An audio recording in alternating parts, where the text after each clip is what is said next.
Sahabat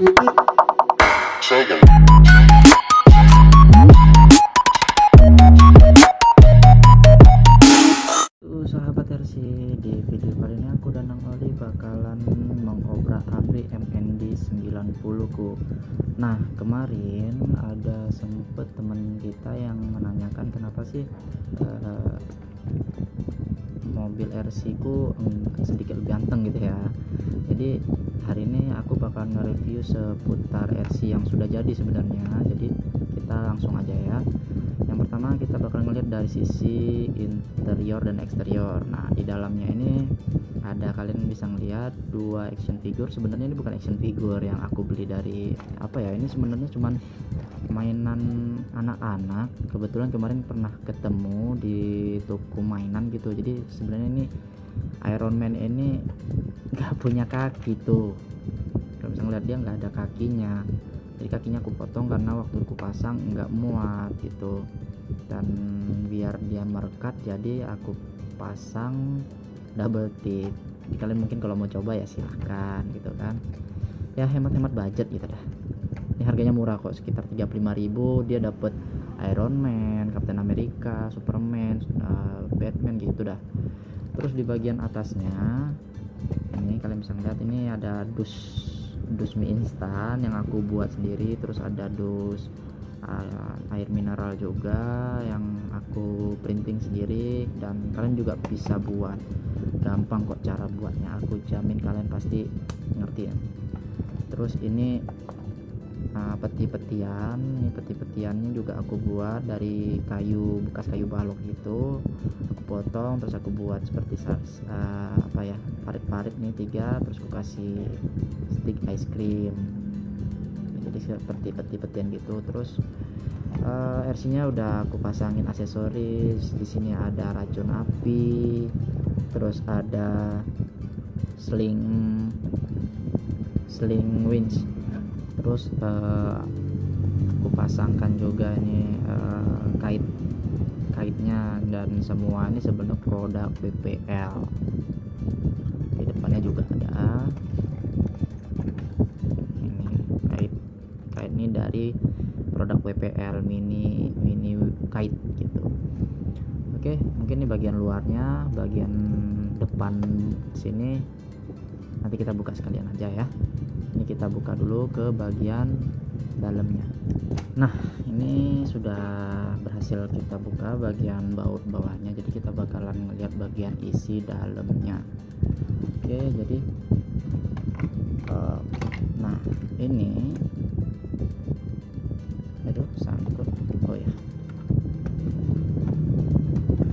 nah, ini merupakan kondisi kabel dari bagian bawah bodi mobilnya. Jadi sedikit rusak ya, karena ini aku buat sendiri juga. Kabelnya kemarin tuh pas-pasan, LED-nya juga aku buat sendiri. Oke, terus ini kondisi bagian dalam RC-nya. Ini kabel juga agak sedikit belepotan ya. Jadi aku tuh pakainya remote FS GT 3B, dan ini receivernya tuh ada 4 lubang, tapi yang untuk channelnya tuh 3 channel bisa digunakan. Untuk beloknya nanti ini untuk gas, ini untuk motor. Jadi motornya kalian bisa ngeliat, ini motornya aku udah pakai motor 2 speed dengan servo mikro sebagai penggerak speed 1 dan speed 2 yang dihubungkan ke channel 3 dari receiver ini tadi gitu.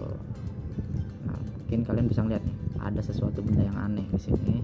Itu nih 4 benda aneh. Ini sebenarnya timah pancing yang aku gepengkan. Jadi gunanya itu aku pasangkan kemari biar jadi pemberat. Jadi satu timah ini beratnya 50 gram, dan yang di depan aku pasang 3, jadi 150 gram. Di belakang 50 gram. Di belakang cuma 1 karena nanti ditambahin baterai. Jadi imbang-imbang lah beratnya. Jadi kalau posisinya berdiri juga udah tuh sudah berat. Jadi bebannya sedikit agak kempes kalau dipasangkan dengan sasisnya lagi. Terus nih kalian bisa lihat di bagian sini, ini sebenarnya posisi gearboxnya itu ada di bawah lagi.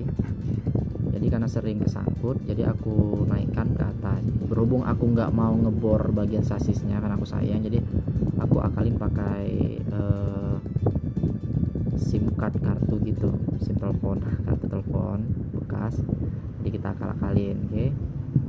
Dan yang kemarin jadi pertanyaan teman kita, kenapa goyangnya lebih anteng.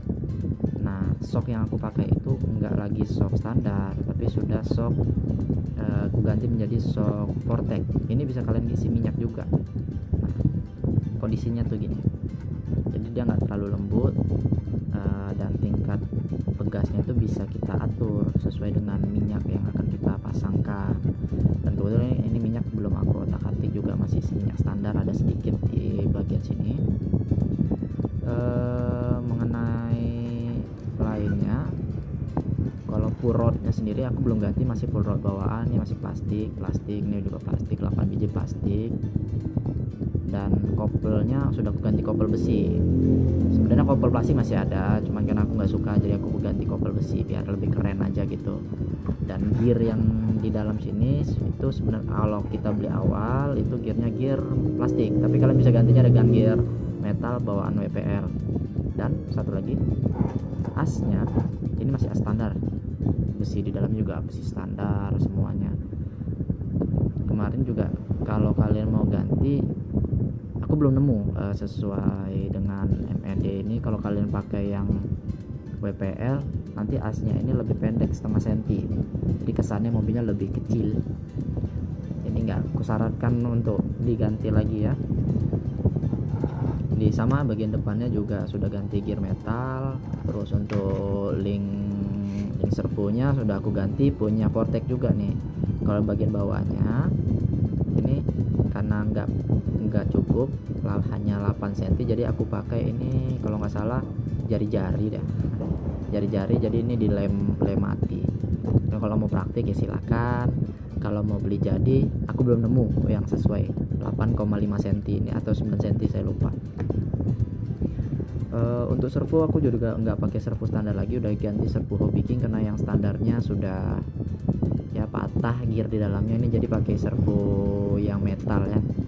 Memang nggak terlalu kuat cuma, tapi ya lumayan. Posisi dari shock ini, posisi awalnya itu sebenarnya di sini. Nih, dari atas ini menuju ke bawah, jadi bentuknya vertikal gini. Nah, cuman karena kalau posisinya ini aku pasang kemari, jadi kesannya bannya sama jarak ini jadi lebih tinggi, jadi aku nggak begitu suka. Ini bisa kita geser kemari biar dia sedikit lebih rendah. Terus kendalanya kalau pakai ini, saat belok nih, kalian bisa lihat, saat belok bannya nyentuh ke bagian per dari shock, jadinya ban kita sedikit-sedikit terkikis nih. Tuh kalian bisa ngeliat nih, bannya sedikit-sedikit terkikis. Cuman ya nggak apa-apa lah. Yang lain-lainnya aku masih standar. Kalau untuk ESC nya ESC 20 ampere tapi belum waterproof, jadi ke depan nanti akan bakalan ku ganti yang waterproof juga. Mungkin itu aja review mengenai RCMN D90 ku. Bagi teman-teman yang mau tanya-tanyakan, boleh juga tanyakan di komentar bagian bawah. Dan jangan lupa juga kalian subscribe channel ini, kalian like video ini, dan share ke teman-teman kalian ya. Oke, gitu aja dari aku. Bye bye.